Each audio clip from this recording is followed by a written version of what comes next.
gigabytes. Right next to it, only 33 megabytes have been used, and available is pretty much 10 gigabytes again, because it doesn't actually show these small numbers because we practically haven't occupied almost any space on it. And I don't think that this is 1%. It's probably less. So it doesn't really matter. It says used, so the amount of space that is used, that is occupied, is 1%, and then it says mounted on, and it will show you the folder. It will show you the mount point here, so you see that the mount point is as we have specified it before. Again, another one of those useful tools that can provide you with all sorts of interesting information. Anyway, now one of the first things that we need to do if we want to see how the Linux volume management actually works and functions, because this is an important part of Red Hat and of pretty much any other Linux distribution out there, we first need to assign or change the IDs of our partitions so that they would be usable by LVM. In order for us to do this, we will need to jump into fdisk, just type it, fdisk dev stb. We are going to mess around with stb, and we will use the T option. It says partition number. Okay, let's select the partition number, but wait, before I do this, let me just type in fdisk-l. I just want to show you what do I intend to change so that you know that it has been actually changed. So you see dev stb here. I will change the system IDs here from, you should see an LVM here pretty soon. So type in fdisk dev stb, enter. I know the option that I want to use. I will use T, and it says partition number 1, 2. Well, I want to do it for both, but the second one is mounted. So let's go ahead and change it for the first one, and then we'll unmount the second one.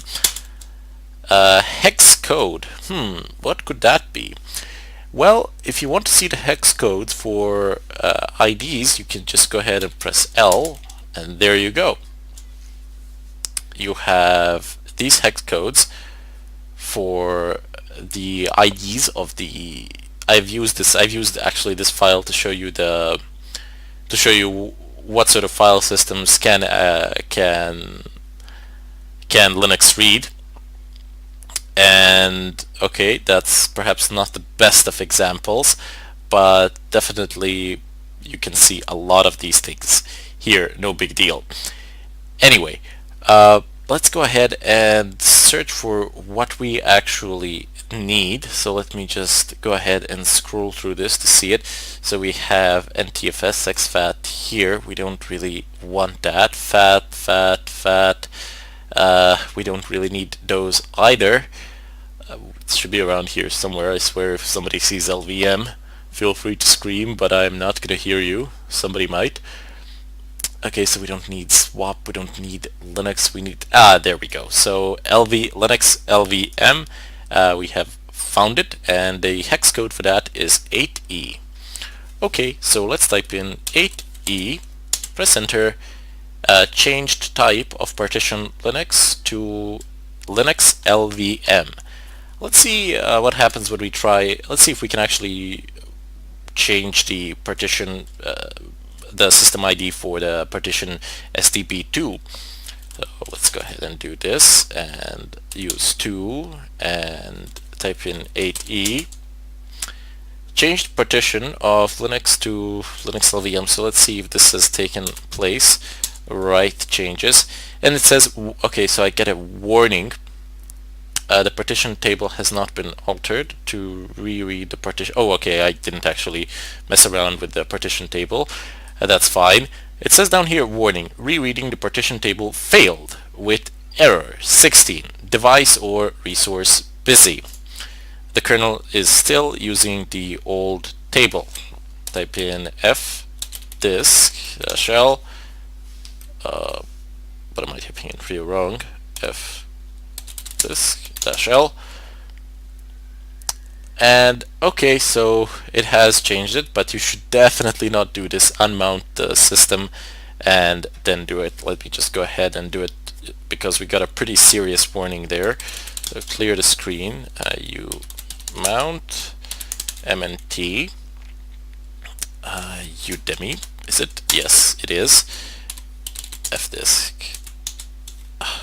Fdisk dev stb. Yeah, my awesome typing. Fdisk.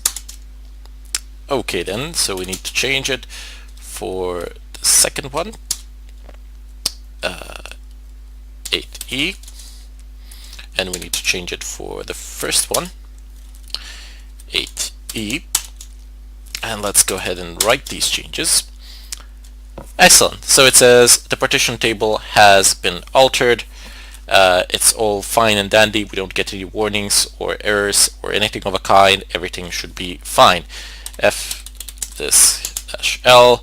If you get a serious warning like that one, if it says that it's still using something old or something of a kind, yeah, you should definitely go ahead and have a look at that and see what the problem is. I mean, obviously change it because something is a mess. We got the IDs, so it says AT, and it says here Linux LVM.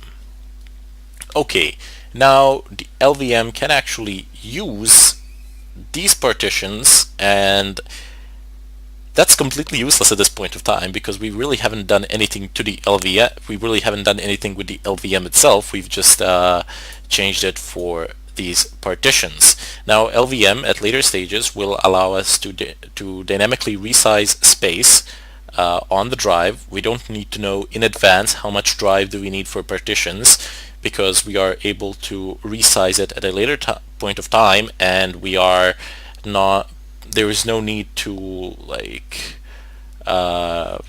reformat the partitions or anything of a kind, create new ones to resize something. You can just resize it without bigger problems using a simple command. So you can resize the allocated space. You can resize the space quite easy, and you can do it all live. There is no need for downtime or anything of a kind on the server. This is especially important on the servers. For you as a regular user, it's probably completely relevant because you can restart the machine. But yeah, I don't really like turning off my machine. I don't really like resetting it or rebooting it.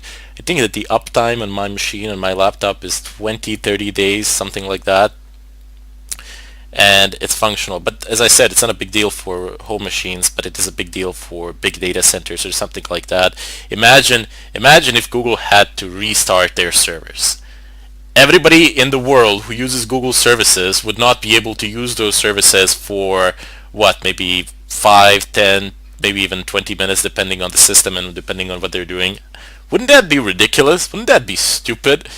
Well, of course it would. That's why we have LVM, where you can resize things at any point of time that you feel like, as long as you have the permissions and no need for downtime or anything like that. LVM is also used for hot plug options or hot swipe options, where you basically are able to just pull the defective drive out or pull a non-defective drive out of the system and just plug a new one in. So hot plugs, no big deal. LVM allows for all of that.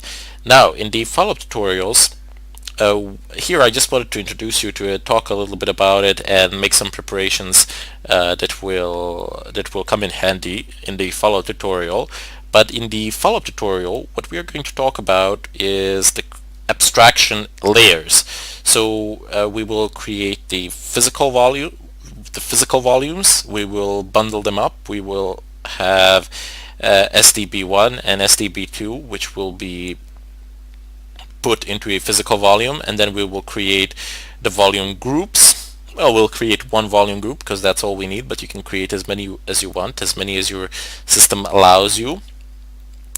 And then as last, we will create a logical volume. I will also talk about what these things are, as well, as they are just layers of abstraction, but the picture is not always quite clear.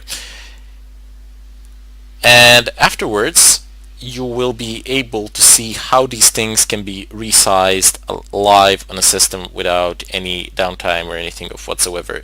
it's quite simple. As I said in the beginning, you won't have to use any complex